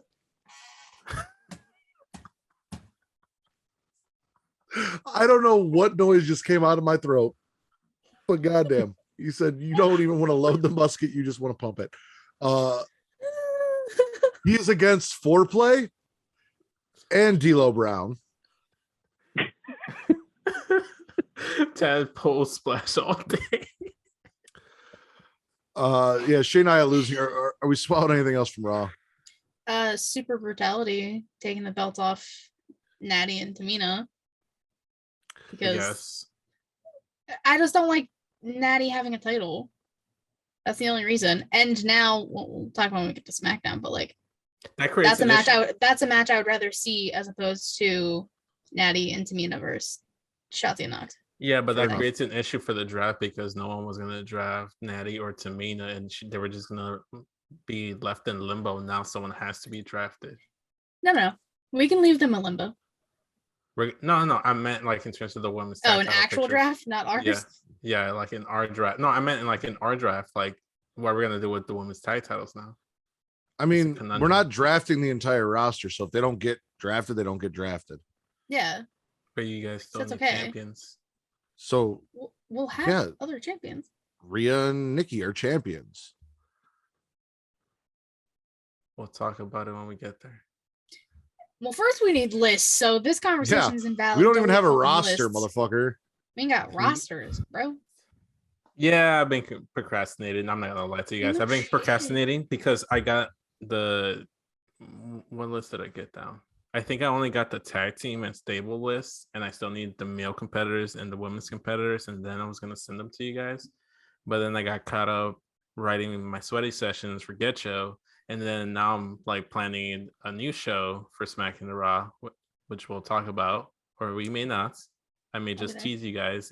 blue ball you later. We'll see. Okay, We'll see. this show's running long. We do that later.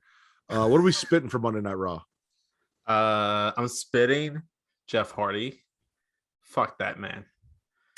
I agree. Fuck Jeff Hardy. He came in and ruined Sheamus's face.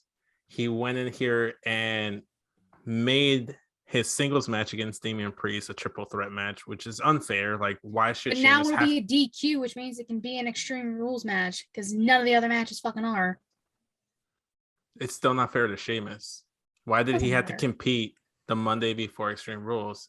That gives Damian Priest an unfair advantage. I don't think that's fair. I don't think that's fair. And I mean, I spit Jeff Hardy, but not for the stupid reasons Vince is. Man, fuck Jeff You Hardy. just spit Jeff. Sheamus took that match. Sheamus made that choice. He didn't have because to. He's a fighting. He's a fighter. He's a fighting champion. You're gonna say he's a fighting champion. He ain't champion, homie. He's a champion here.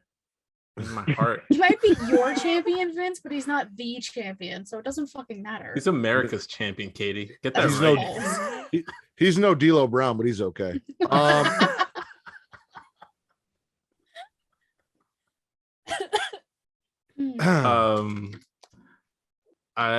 If Matt's not gonna do it, I'm gonna fucking do it.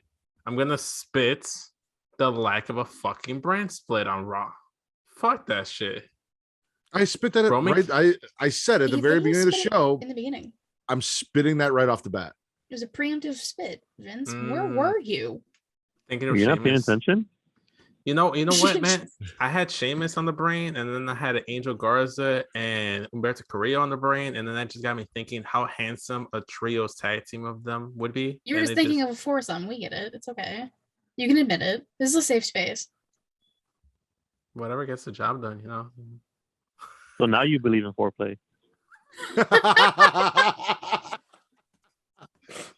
All right. Yes. Monday Night Raw overall, spit or swallow? Let's swallow it. Swallow. Only for Angel Garza and Humberto Carrillo. I guess spit since I didn't watch it until you guys told me about it. So spit for me. Due to my obligation to support the brand split, I will be spitting Monday Night Raw as well. Somebody has to support the brand split. Katie, where do you want to go? Dynamite or SmackDown? Let's do SmackDown. SmackDown. We kick it off with Becky Lynch in-ring promo. Basically, she said she had no choice but to embarrass Bianca. Bianca interrupts. Bianca tells Becky that she has a real fight coming this time because now she knows who her opponent's going to be. Reaches for the handshake. Becky slaps the shit out of her. Then Bianca attacks Becky. Becky goes for a manhandle slam, reverses it into a KOD, and Becky gets left laying. And then later in the night, in an interview, Becky is pissed that for once she was the one that was made a fool of. Nakamura defeated Apollo. That happened again. Roman, that was their main event. We'll skip that. There's a lot of shit in there, though. We'll skip that. We got Seth's segment.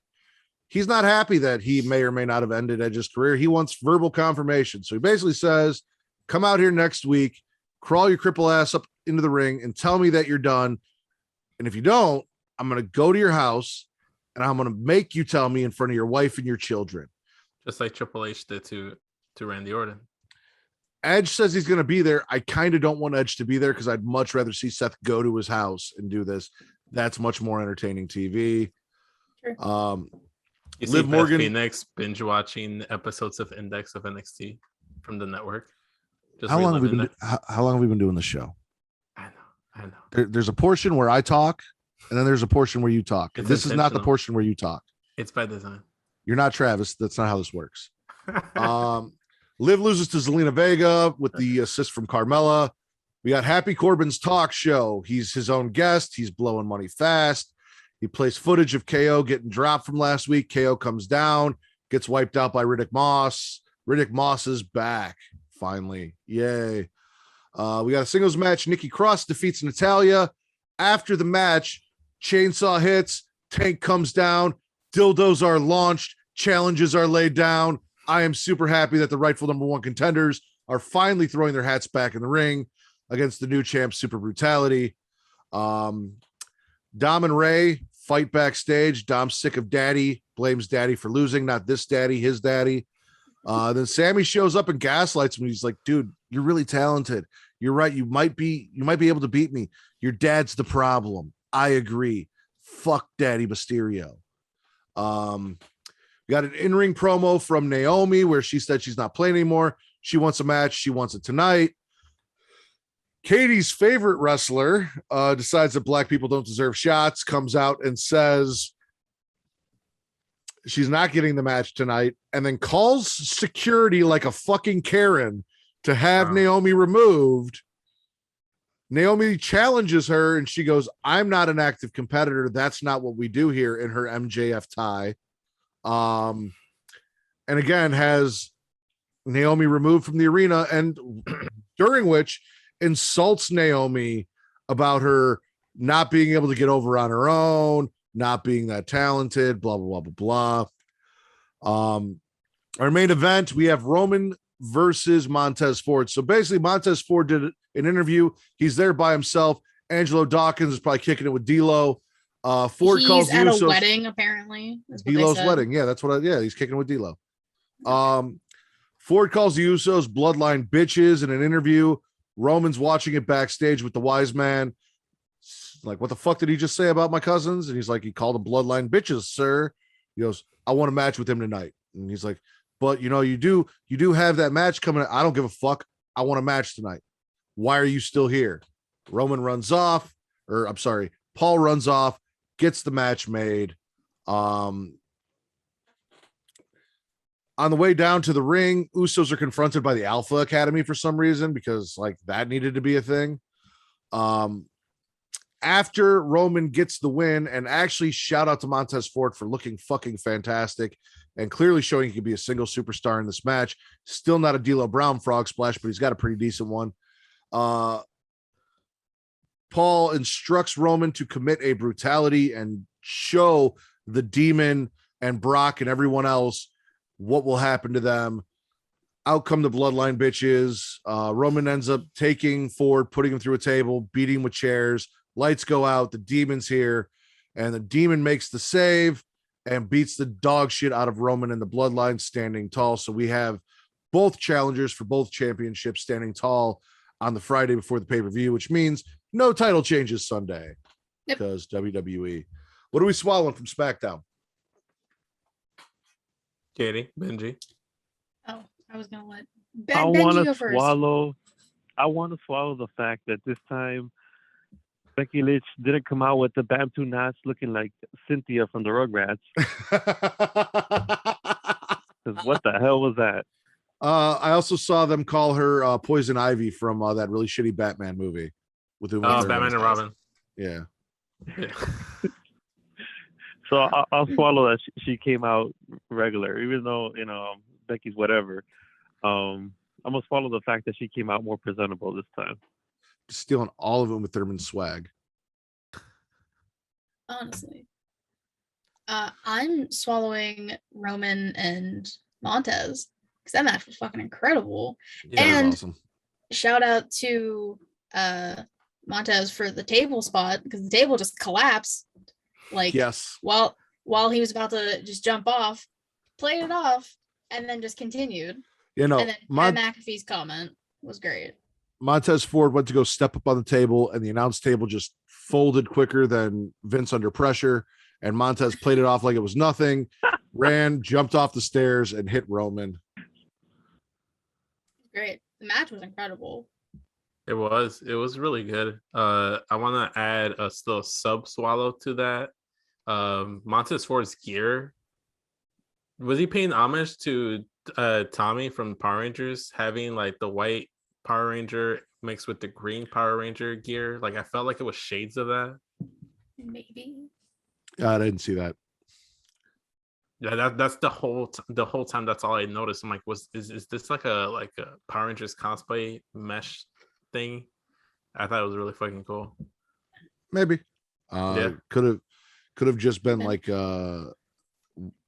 where's Montez Ford from? Isn't he from Chicago? Yeah. So I don't know. Where were they at? Philly. Yeah, Philly.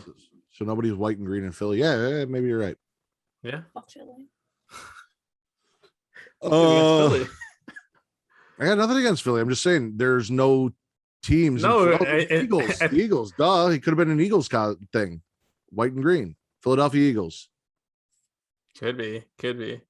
Yeah. No, but I could have sworn I heard Katie say "fuck Philly." I'm like, what? Yeah, because I'm from Pittsburgh. Fuck Philly. She is from the pits of Pennsylvania, Britsburg. I'm from Britsburg. Excuse me. You know, that makes a lot of sense now. What the fuck does that mean, Benji? So, did everybody say their spits and swallows already? I'm bringing this up in the trial tomorrow. I'm gonna swallow the Seth segment. I enjoyed that. I'm really stoked to see him go to his house and murder him in front of his wife and children. He's not Something I'm a fan going of. He's going to. He's gonna stop Edge from Edge is getting gonna in. be there. Edge isn't gonna make it to the arena because Seth's already gonna be at the house. He's gonna be like, "Time's up. Showed up. Met you before you walked out the door."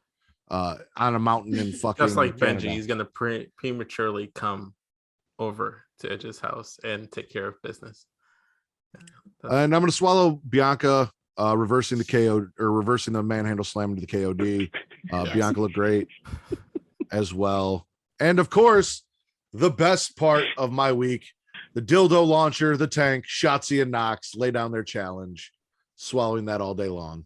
Yeah, because that's a match I would like to see more than Shotzi and Knox versus Natalya and Tamina. I don't know. I'd get more enjoyment out of watching Shotzi and Knox take the titles away from a tag team that I didn't want to see as tag team champions. Fair. Letting them be the ones to see dethrone them. Super Brutality as tag team champions either, so it's still a win-win for me. Yeah, but I don't dislike them as much as I dislike Natalya. And yeah, I don't know. Natalya. We like Tamina, but yeah, I don't know. Nikki's just rubbing me the wrong way lately. No. Like, is it nothing, chafing? No. It's because you don't like foreplay. That's why. No, it's just like I don't know. She just seems cheesy. I'm like over the whole Nikki Ash stuff. She's for kids. You're almost not a kid anymore, so you're just growing. You're growing out of it. You're a big kid now, Vince. You're a big kid now. Thank you. Anyways, I want to spit that. I'm a real boy. Pinocchio looking ass. Stop it. This show has been a fucking so mess. I think for Vince, Nikki's really become like the great Saiyan man. But you know what's contradicting about that statement, Benji, is that I actually don't hate Great Saiyan Man. Oh fuck. Well, what the fuck is wrong with you? Hold on, I'm not going to get into this because Reek will get angry that we were talking Dragon Ball Z without him. So, quick disclaimer: any Dragon Ball Z talk that happens by Vince and Benji, I am not culpable to, and all angry comments need to be directed towards Vince and Benji in the cafeteria. Continue. We can talk about it, Reek. What are we spitting from SmackDown?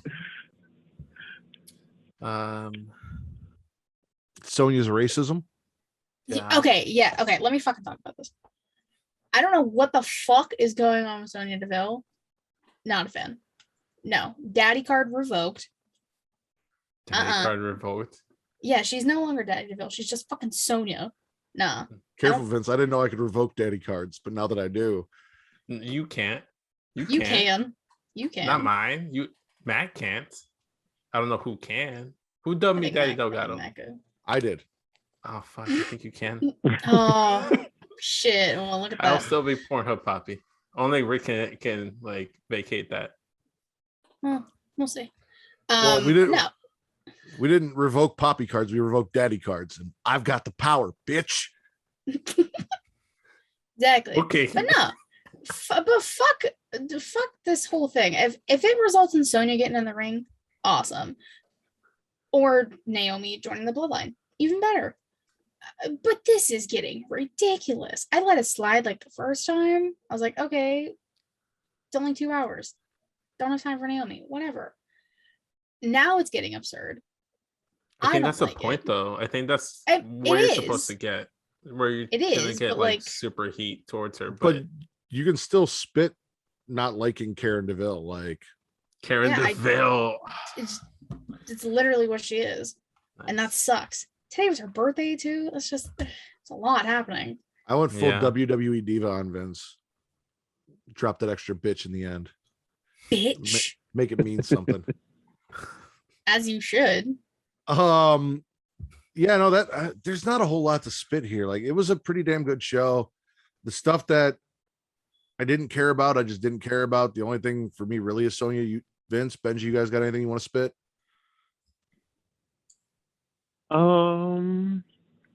Let's see. No, I mean, it was a pretty enjoyable show. I mean, there's a whole lot to spit at. And it doesn't necessarily have to do with the show, but I want to spit them giving Corbin happy Corbin and then happy his fucking talk show. It's fucking stupid. Why can't he just be Baron Corbin? It's a pet peeve of mine. This grinds my gears. It gets under my skin. Bum ass Baron Corbin decided. Bum ass Baron Corbin was a fucking. Bum ass Baron Corbin and Constable Baron Corbin are two different things. They're specific gimmicks. Why does he have to be happy Corbin? That's just. This is his gimmick. He won Money in Vegas. At least let him come out with to Pharrell's happy. You know, like at least let him come out to Pharrell's happy. It fits the gimmick. Like he's already got the aesthetic. You know. I don't know. Lean into it if you're gonna do it.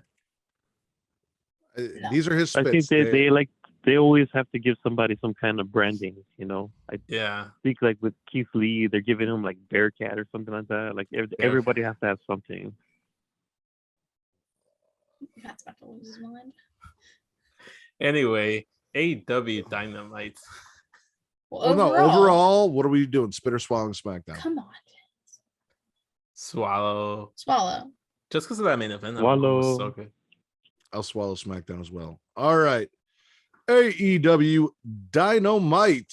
We kick it off with Tree Seaman Danielson versus Kenny Omega.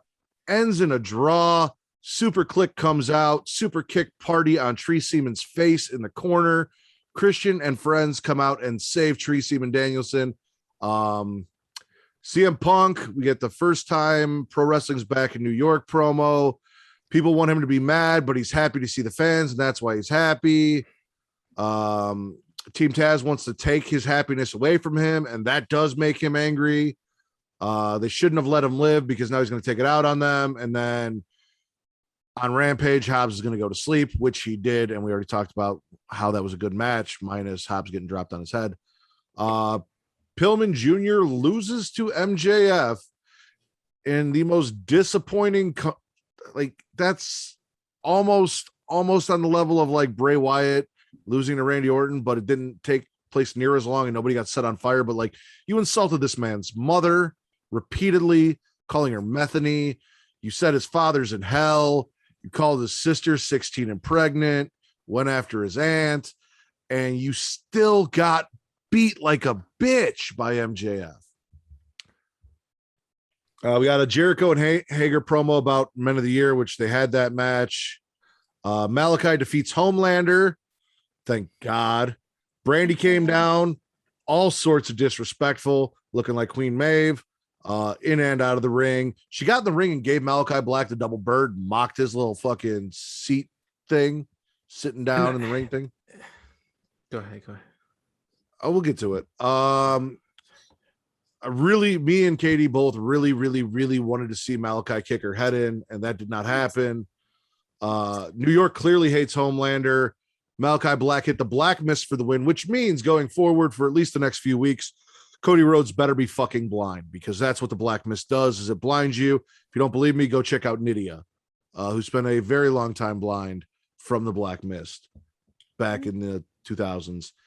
And then in our callback. Thank you. In our main event, Frank and Sting and Darby defeat FTR in their NWO gear. Yeah, Frank and Sting. Frank and Sting gets the death locks on either Dax or Cash. Who knows who's who? Don't even think about it. It's more fun if we just pretend we don't know.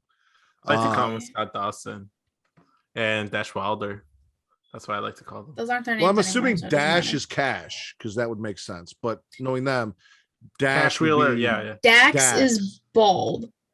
Dax is Scott Dawson. Yeah. Okay. Yeah. I don't give a fuck. They're the same person. They're both white. They all look alike. Cash is the one that had like the gash on his arm. Cash is the good looking one. Anyway, Frankenstein with the deathlock for the win. AEW Dynamite. What are we swallowing? I want to swallow that opening match because, like AEW likes to do, they blew their load to start off the show and then just kind of just went in waves.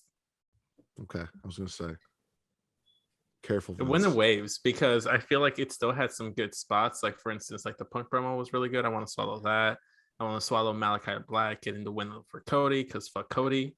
We'll get more into the spits, but yeah, Malachi Black getting the win. That was good. The main event, obviously, Ruby Soho versus Britt Baker was fantastic. I thought the match was very, very good.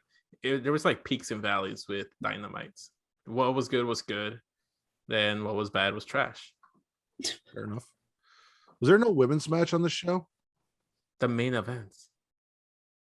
It was only the main event. Britt Baker versus Ruby Soho for the title. How did I not write that fucking down in my notes? I don't know. I didn't think you said it, and I got really confused. He didn't. That's why I made a point to mention it. Britt Baker defeated Ruby Soho to retain the AEW Women's Championship in the main event of AEW Dynamite, which will be a swallow. Women main eventing Dynamite after terrible treatment for the whole beginning of AEW's career. Sure. Even still, to an extent. Gotta love to see that. Also, I mean, I'm really enjoying Ruby Soho here in AEW, getting to kind of show that she's more than what WWE let her be. So, yeah. I mean, yeah, obviously that match is getting a swallow. We put some respect on Dr. Britt Baker, DMD, in this house. I thought that fucking card looked short. I'm like, where the fuck did I must have lost something. Like, I don't know how I didn't write that down. It's okay. I can forgive you. I appreciate it. It happens. If it happened with Vince, different story. That's true. I'm misogynistic as shit, if you can't tell from every episode I've done on the show, especially the last one. Super misogynistic after that episode. Benji doesn't watch. Benji doesn't watch. He likes to pretend that he's woke and keeps up with the Smackin It Raw family, but he doesn't. Listen, I caught the last one you guys were in, and I also caught the Get Your podcast, the ones y'all were in. Shout out to y'all. I didn't think y'all can come with the rhymes, but you did. I was kind of impressed. Not gonna lie. No, that was like a backhanded compliment there, Matt. I mean, he obviously hadn't heard my Hulk Hogan diss rap, so. Sure. I will say I was nervous. I will say I was nervous, and I did want to go early on and preface it by saying I'm probably the least creative lyricist of the bunch. Dude, this motherfucker talked about that. Like he came all, self-deprecating, oh guys, I'm not good, blah, blah. And then he comes up with the bullshit. Come on, man. There was a whole 10-minute conversation before the show about how he did not want to go after me because he just asked me how many bars I had, and I told him, he's like, nope, I'm not going after Matt. He came with 2, and no, I'm not doing that. Matt has to go last. I'm not doing that. I had to add to my nursery rhyme because I only had 6 bars, so I made it 8 bars. And like I figured out the third verse in it, like on the ride to the studio. So I was actually still tinkering with it. So that was just literally me doing what Benji does best, which is like half-ass it and just bullshit it and just winging it on the spot. Damn. I know this because that's what Benji did as a co-host on Smack Raw. Wow. I mean, Benji did ask me earlier if I was in the Central Time Zone after doing an all Chicago episode with me and Vince for UWO. And after I was supposed to meet him in person 2 weeks ago for Get Your Podcast, and we both couldn't make it. I flopped. I know. Twice. He completely would have been twice. Completely really forgot that Elgin was more. the same time zone, 45 minutes away. So just a lot more for the case tomorrow. It's okay. Jesus. Benji. Obviously swallowing Malachi Black. Love that whole thing. The opening match, like Tree Seaman Danielson got his first 5-star match from Dickhead Meltzer, which nobody gives a fuck about him, but he finally got it. So yay for him. But it was a damn good match. It ended in a time limit draw. So Kenny doesn't lose. Tree Seaman doesn't lose. Everyone's happy. I thought that was a really good way to do it because it was the smart decision. Yeah. Yeah, because I think even TC and Reek were talking about it on the latest Young Kings Wrestling was how are they going to work in the like they should do a WWE like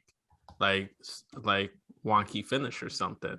And I know AEW doesn't normally do that, but that would be a good time to do that with this match so that you can go ahead and rematch it. But the time limit draw is fantastic and unique to AEW because WWE they've only done it one other time. I've witnessed one of them. Yeah. I just like it they because might have it done has it a few times, but I've witnessed one. I just like it because it has shades of like old school wrestling from back in the day, from the 90s, and then also New Japan. They do a lot of like time limit draws. Is that where the ICP Northern Hemisphere Championship is? Yes, Matt. Hiroshima Yes, Tamagotchi. Yes. Hiroshi Tamagotchi. Hiroshima Tamagotchi. You still Tanahashi, Vince. You still said Tamagotchi. Put respect on Tamagotchi's name, goddammit. That is your ICUP Northern Hemisphere champion. Don't be disrespectful. I already had a conversation with him about it, Vince. Don't even try and get into it. It was almost the Pearl Harbor Championship, but they thought it was wrong, so they changed it. Wow. Yeah, so that match was really good. Oh my god. Is it too soon for World War II jokes? Too soon? My gosh.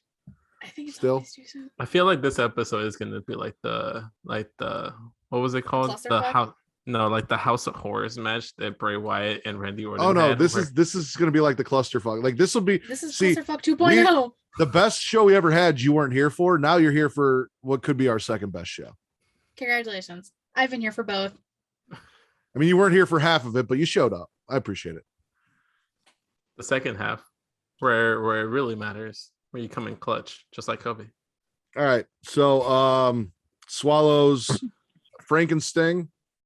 Yeah. Getting the win, still looking good in tag matches. They're using them right. Yep.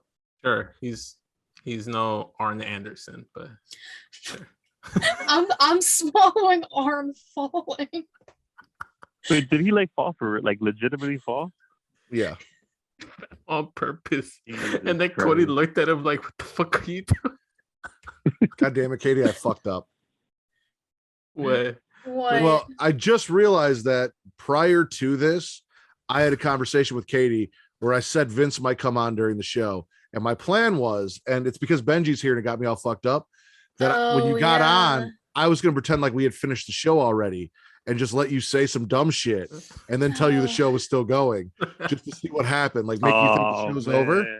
It's because fucking Benji showed up. That's why. You know why? Because he did the whole, we have our first caller. And then I'm like, I saw the number. I saw it was a 708 number. I'm like, that's the Chicago area code. That's got to be Benji. But no, before that, I was going to be like, oh, yeah, no, the call's over. Like the show's over and just fuck with you. Yeah, but you forgot because you were so giddy about like plugging Benji. And I knew that Benji, like me and Benji set this up. Benji was the surprise. Like he's like, hey, I'll just call in and I'll be like, oh, I'm gonna do a fun thing where we're gonna go to the Smackin It Raw Nation. We have our first caller and completely fuck with Katie and not tell her who it was, which was great. Couldn't figure it out. It's fun. And then I forgot. But no, Arn Anderson falling was fucking hysterical. Yeah. It wasn't supposed to be, but that shit had me in tears. Old men fall. Yeah. So funny. I mean, he didn't fall as far as Ric Flair did over the last couple of weeks, but he fell. I don't even want to mention that man's name anymore. I feel like you could put that on America's Funniest Home Videos on like one of the compilations, old people falling, and it just fit in perfectly. It's still so funny. Yeah. Or it's hilarious. ridiculousness, because that's what we do now. Nah, like, I don't that's the other thing. I don't really fuck with it. It's the new America's Funniest Home Videos. Yeah. It was America's Funniest Home Videos. That one girl's laugh is too annoying for me. Oh no, I cannot stand the fucking dolphin laugh that comes out of Chanel West Coast mouth. Oh yeah, fuck Chanel, dude, but anyway, whatever. What do we swallow or what are we spitting from Dynamite? Fucking Brandy Rhodes' bitch ass. No. Why? Don't. First of all, the disrespect. She got her ass in the ring. Nobody wanted her in there. She was even on Dynamite. Nobody fucking wanted her in the first place. She was only there to promote the great value Ms. and Mrs. and give Malachi the double bird. She should have got her fucking head kicked off. I really wish she would have. See, now I've got a new thing. Now I could say that Smackin' It Raw is Ms. and Mrs. and Smacked Raw is Roads to the Top, or whatever the fuck they call it. Mm-hmm. Yeah, which is pretty accurate. And funny enough, you have 3 former Smacked Raw alumni on the Smackin' It Raw podcast Shout that out. can confirm that statement. I want to spit Cody Rhodes, because fuck Cody. He hit a bro kick. He had no rights. Fuck that man. That belongs to Sheamus. The only other people that can use it is fellow Latinos like Damian Priest. But fuck Cody Rhodes. Oh, What? The only people that can use the bro kick are fellow Latinos. When did Sheamus become a Latino?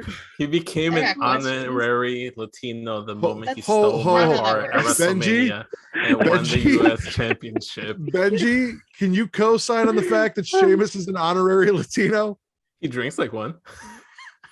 He drinks like my Mexican uncles. Hold down the pipe. I can't breathe. He doesn't got our pigmentation, but that's okay. A few years in the sun, maybe. I mean, I'm pretty light Mexican as it is. I think he can blend in. Like maybe we can just give him a little bit of a tan. Jesus. Maybe dye his like hair. So like, Benji, dark what are you brown. spitting from Dynamite? Shut up. It might make him look more Um, Cuban than Mexican, though. So Maybe I'm Benji. gonna spit. Are Cubans not Latinos? You called him an honorary Latino. like Mexican. I want him to be specifically Mexican. Like Then the he'd be like Irish. from like I know northern you're just getting Mexico. picky at this point. I want to be specific. You know, it's kind of like when you want pizza, but I want Domino's. I don't want Little Caesars. Fuck Domino's. What? Benji, what are you spitting from SmackDown or Dynamite? Whatever fucking show we're on at this point. I don't know anymore. Let's see. We're on Shameless Pigmentation. That's what we're on. Does Sheamus have to be Mexican so you can bring him home to mom? Say what? So does Sheamus have to be Mexican so you can bring him home to mom? No, but I have a preference for Mexicans. You have to proudly show your Mexican boyfriend to your mom. That's fair. No, but I have a Not that preference. there's anything wrong with that. Thank you, Benji. So You anyway, get Benji, spitting. Okay, so spitting. Let's see. Cody Rhodes pretty bad. Brandy pretty bad. I'm honestly a little bit disappointed with Pillman. Honestly. Yeah. Yeah. I was expecting him to come out more like ferocious, more like passionate, like this dude was talking about your dead dad, you know, when he kind of hammed it up a bit. Like I've seen him better in MLW and other in indie stuff, and I don't know he's not bringing that up here. And like just came off like a fought bitch. MJF. Yeah, pretty much. Like he fought MJF before in MLW. Like it's not like it's the first time meeting each other, you know. But like this dude, like he's talking about your dead dad, and you're just like, oh, it's just I don't know. He kind of disappointed me. I'm gonna spit Pillman for sure. Yeah, I was disappointed with that match because like I love me some Brian Pillman Jr. and I fucking hate MJF. But after everything MJF was saying, like you really expected Pillman to at least have a better showing than what he did. So it was just a little disappointing. Still with us, Benji? Especially on such a big card, you know, like this wasn't the time to like play it safe, you know, like you had all these big matches going on, you know, maybe he got kind of stuck going after the Kenny Omega match and then Tree Seaman, you know, but like I don't know, man, like he did. I don't feel like he delivered. Maybe in the next time he'll do better, but it was not a good start. Yeah. Overall, Dynamite, spit or swallow. Swallow it. Swallow. It's still a swallow for sure. All right. Starting with our non-video participant, our caller from the Smackin It Raw Nation, Benji. What was your favorite show this week? I'm gonna have to go with Dynamite. You know, you got Bryan Danielson and Kenny Omega, like a pretty good match, man. So I'm out, and the show overall was entertaining. So I'm gonna go with that. Okay, Katie. I gotta go Dynamite for Baker and Ruby, man. Pornhub Poppy. Raw, because they gave us the most handsome tag team in all of WWE. I'm gonna go Dynamite as well. So as per one half of the Smackin' It Raw podcast and our special guest hosts, Benji Calavera and Katie Kinsey Bay, overruling Pornhub Poppy Vince Delgado. AW Dynamite was the best show of the week. Yeah. Benji, would you like to plug yourself in ways that people can find you on social media and not in the ways that people can find it on Pornhub? Thank you. I really appreciate this opportunity to plug myself, especially on the internet. So you can find me plugged in on Twitter at Benji Calavera and on Instagram at Benji Calavera and also on TikTok at Benji Calavera and any other platforms that you may desire and or so choose. Thank you very much for this time. Is that a premium TikTok? This is not a premium TikTok. This is actually a free TikTok. You can go watch there. You know, I a little dabble in the artworks, a little je ne sais quoi. You know, I speak German too. A little je ne sais quoi. You know, little s'il vous plaît. You know, and you can also catch me. Wait, why are you laughing? I'm plugging myself. The disrespect. Are you not watching the video feed on your end? I see no video. I just see my phone. I have no idea what you guys may or may not be doing on the video. Travis is going to hate me so but much. I'm going to assume I found a way to hide non-video participants, and then I shut off Vince's video, so now it's just me and Katie. Oh, Travis is gonna fucking hate you. Yeah. Oh well. Katie, go ahead and plug Sheila. Can I still be heard? Yes, we can hear Have you. I been silenced? No. No? You're silencing Latino voices and Hispanic heritage of man. The caucasity. The caucasity. So can I go, or are Dumb and Dumber gonna keep interrupting me? Let Pittsburgh go over here. Benji, if you don't shut the fuck up, dude. Katie Wrestling 13 on Twitter. I have a link tree for Sheely Showcase in my bio to take you to the YouTube, the Twitch, the Anchor, Spotify, Google Podcasts. Just go to my Twitter, click that link tree, do everything Sheely. Thursdays, 9 p.m. We're going against Dark Side of the Ring. That's fine. I don't care anymore. I really don't fucking care. Because what? Is that like a tagline? Do everything Sheely? Or was that by accident? Because that would be a really cool tagline that I think you should start using. What? Yeah, you should definitely start using that. It's like do everything Sheely. Sheely. Sheely. That's what I said. Sheely. Sheely. He's saying your tagline for the show should be "Do everything Sheely." We'll I'm helping here. I'm trying. Trying to help you. He's trying to assist you. He's trying to help you be the best you. That Just you like Sami Zayn trying to help Dominic Mysterio. No. I was going to talk about the grooming. Fuck. Forgot. You guys can find me on Twitter at Matt Ridders at MATTRIDDER. Also, Twitter and Instagram, Smackin' It Raw Pod. Vince runs the Instagram. I run the Twitter. Go check that out. I do think Creation World is the banner under which we exist. So go check out the Creation World on Twitter and Instagram. It's CHECREATIA World.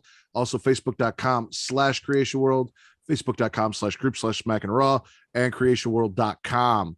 Vince, yeah. I see us Vince everywhere, guys. That was easy. Hit the For follow button. Benji Calavera. Oh, you have a. Oh, go ahead. What? For Benji Calavera. What is going? Katie Kinsey, Bebe. Bebe. Warden Poppy. I was just asking a question. I thought he was going to have more. But Benji, okay. fuck off. Shut Daddy up. Delgado. And He's gonna the kick me off. It's like talking to the distance. That's cool. recently exited I mean, I just called Justin from the Get Yo podcast, which you guys can find. Keep going. You're gonna keep plugging through. It's fine. I'm just gonna keep telling you. Go ahead. Don't mind me. that you can find at Get Yo Podcast. I am the Warden, Matt Ritter.